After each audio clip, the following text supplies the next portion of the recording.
नमस्कार दोस्तों, मेरा नाम है अतुल श्रीवास्तव और स्वागत है आपका नेक्सस जीएस में। चलिए 15 मई 2020 डेली टॉप 20 क्वेश्चंस की जो सीरीज़ है वो चलाई जा रही है और आज का इस पूरी सीरीज़ का 15th डे है। मतलब ये जो सीरीज़ चलाई गई थी वो आपका 1 मई 2020 से चलाई गई थी। ऑलमोस्ट अभी तक आपके बहुत सारे क्वेश्चंस जो हैं वो अपडेट किए जा चुके हैं, बहुत सारे टॉपिक आपको बताए जा चुके हैं। तो अगर आपने उन पुराने टेस्ट को नहीं देखा है तो नेक्सस जीएस की फेसबुक प्रोफाइल पर जाकर आप उस पुराने टेस्ट को अटेम्प्ट कर सकते हैं। स्क्रॉल करेंगे आपको सारे टेस्ट मिल जाएंगे और इसके अलावा यूट्यूब चैनल पर भी नेक्सस जीएस के सारे वीडियोस जो है डाल दिए गए हैं। आप उन प्लेलिस्ट से जाकर ये सारे टेस्ट को अटेम्प्ट कर सकते हैं। इसके अलावा डेली करंट अफेयर्स आपको दिया जा रहा है और डेली करंट अफेयर्स को पढ़ के आपको ये समझ में आ जाएगा कि कौन से टॉपिक आपको पढ़ने होते हैं, कौन से टॉपिक आपको नहीं पढ़ने होते हैं। चलिए, पहला क्वेश्चन है, निम्न में से कौन सा पदार्थ साबुन बनाने में प्रयोग होता है? ऑप्शन नंबर 1 है वनस्पति तेल, फिर है मोबिल तेल, किरासिन तेल या फिर कटिंग तेल। कौन सा ऑप्शन सही होगा? इसमें ऑप्शन सही होगा वनस्पति तेल, मतलब फर्स्ट ऑप्शन इसका सही होगा। नेक्स्ट है, निम्नलिखित में से कौन सा मिश्रित उर्वरक है? यूरिया, कैम, अमोनियम सल्फेट या फिर एनपीके। तो कौन सा है? अमोनियम सल्फेट, मतलब थर्ड ऑप्शन इसका सही होगा। नेक्स्ट है, यूरिया में नाइट्रोजन किस रूप में पाया जाता है? एमाइड, अमोनिकल, नाइट्रेट या फिर नाइट्राइट।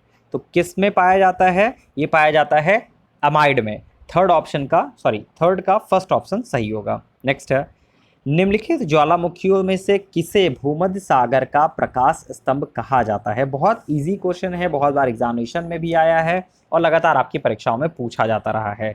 तो स्ट्रोम्बोली इसका सही आंसर होगा, थर्ड ऑप्शन इसका सही होगा। नेक्स्ट है, निम्न पर्वतों में कौन राइन नदी के किनारे अवस्थित है? पैनीज, एपिनाइंस, कारपोथियान या फिर ब्लैक फॉरेस्ट। तो कौन सा ऑप्शन सही होगा? निम्न पर्वतों में कौन राइन नदी के किनारे अवस्थित है? तो इसका आंसर मैं आपको नहीं बताने वाला हूं, इसका आंसर आपको कमेंट बॉक्स में लिखना है कि कौन सा इसका सही ऑप्शन होगा। तो फिफ्थ का आपको क्वेश्चन का आंसर आपको कमेंट बॉक्स में देना है। चलिए, नेक्स्ट पॉइंट है, अलेघेनी पर्वत के बारे में बात करें तो कहाँ पे स्थित है ये? तो अभी जनवरी के आसपास थोड़ा सा चर्चा में था ये। तो सेकेंड ऑप्शन इसका सही होगा, यूएसए। अलेघेनी पर्वत जो है यूएसए में अवस्थित है। नेक्स्ट है, अमीर खुसरो, इनका नाम कौन नहीं जानता होगा? इतिहास अगर आपने पढ़ा है तो इनका नाम जानना ज़रूरी है आपकी परीक्षाओं के दृष्टिकोण से। तो अमीर खुसरो का जो जन्म स्थान है वो कहाँ पे है? तो अमीर खुसरो का जो जन्म स्थान है वो आपका कासगंज में स्थित है। तो अमीर खुसरो का जन्म स्थान कहाँ पे है? तो अमीर खुसरो का जो जन्म स्थान है वो कासगंज में स्थित है। नेक्स्ट है, निम्न में से किन सम्राटों के शासनकाल में भारत का पहला रुपया मुद्रित हुआ था? तो कौन सा हुआ था? तो इसका थर्ड ऑप्शन सही होगा, मतलब शेर शाह सूरी। तो 8वें का कौन सा सही होगा? थर्ड ऑप्शन सही होगा। नेक्स्ट है, अंतर्राष्ट्रीय परमाणु ऊर्जा एजेंसी का जो मुख्यालय है वो कहाँ पे स्थित है? इसके बारे में अगर बात हो तो अंतर्राष्ट्रीय परमाणु ऊर्जा एजेंसी का मुख्यालय कहाँ पे है? ये है आपका वियना में। थर्ड ऑप्शन इसका सही होगा। नेक्स्ट पॉइंट पे आ जाते हैं, नेक्स्ट क्वेश्चन पे आ जाते हैं। नेक्स्ट क्वेश्चन है उत्तर प्रदेश से रिलेटेड। तो उत्तर प्रदेश में उच्चतम औद्योगिक वृद्धि दर अंकित की गई, कहाँ पे की गई है, कौन से उसमें की गई है? तो ये की गई है 10वीं पंचवर्षीय योजना में। सॉरी, क्वेश्चन आपका रह गया था, ग्रीनलैंड कहाँ स्थित है? तो ग्रीनलैंड कहाँ पे स्थित है? ये है आपका उत्तरी अटलांटिक में। ठीक है, अब 11th क्वेश्चन हम लोगों ने देख लिया है, 11th का थर्ड ऑप्शन सही होगा, मतलब 10वीं पंचवर्षीय योजना। नेक्स्ट है, द ऑपरेशन ग्रीन परियोजना का उत्तर प्रदेश में शुभारंभ हुआ था, कब हुआ था? तो ये हुआ था 2001 में। थर्ड ऑप्शन इसका सही होगा। नेक्स्ट है, निम्न में से कौन सा उत्तर प्रदेश का लोकगीत नहीं है? तो कौन सा लोकगीत नहीं है? ढोला मारू यहाँ का लोकगीत नहीं है।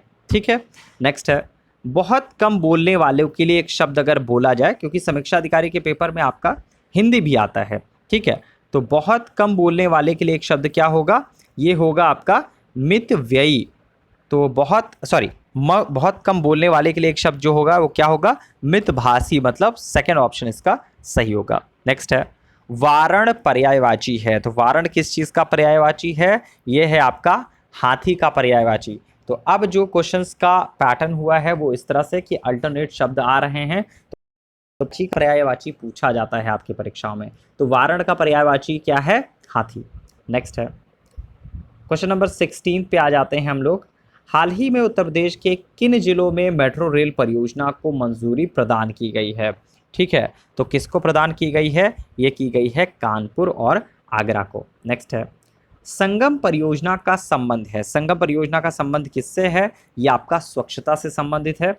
कोविड-19 के दौर पर इस जो आपका परियोजना है इसका बहुत इंपॉर्टेंस बढ़ गया है, तो इसके लिए आपको संगम परियोजना है तो पुरानी परियोजना, लेकिन आपको याद रखने की ज़रूरत है।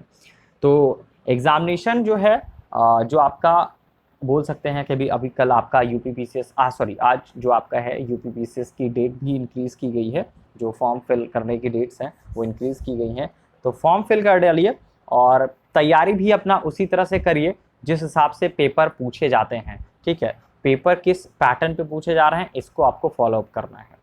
तो संगम परियोजना का संबंध किस चीज़ से है? स्वच्छता से। ठीक है, नेक्स्ट है 2014 में बाघों की संख्या। यहाँ पे 2014 लिखा है, 2018 नहीं, यही ध्यान देने वाली बात है। तो 2014 में बाघों की संख्या कितनी थी? 222 थी जो 2014 में बाघों की संख्या थी। इसी तरह से क्वेश्चन फंसाने वाला पूछता है। नेक्स्ट है प्रेस की आज़ादी के लिए पहला वैश्विक सम्मेलन कहाँ पे हुआ था? तो ये कहाँ पे हुआ था? लंदन में हुआ था। सेकंड ऑप्शन सही होगा। नेक्स्ट है रातापानी वन्यजीव अभयारण्य के बारे में बात करें तो रातापानी वन्यजीव अभयारण्य कहाँ पे है? ये आपका मध्य प्रदेश में।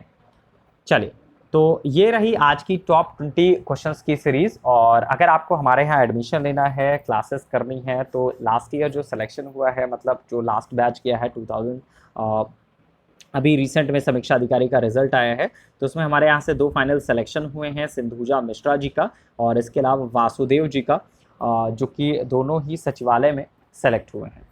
तो निश्चिंत होकर आप एडमिशन ले सकते हैं। और एडमिशन के लिए जो हमारा व्हाट्सअप नंबर है वो 7080540001 है। इस नंबर पर आप डेमो लिख के भेजेंगे, आपको क्लास से रिलेटेड सारी की सारी जानकारियाँ दे दी जाएंगी।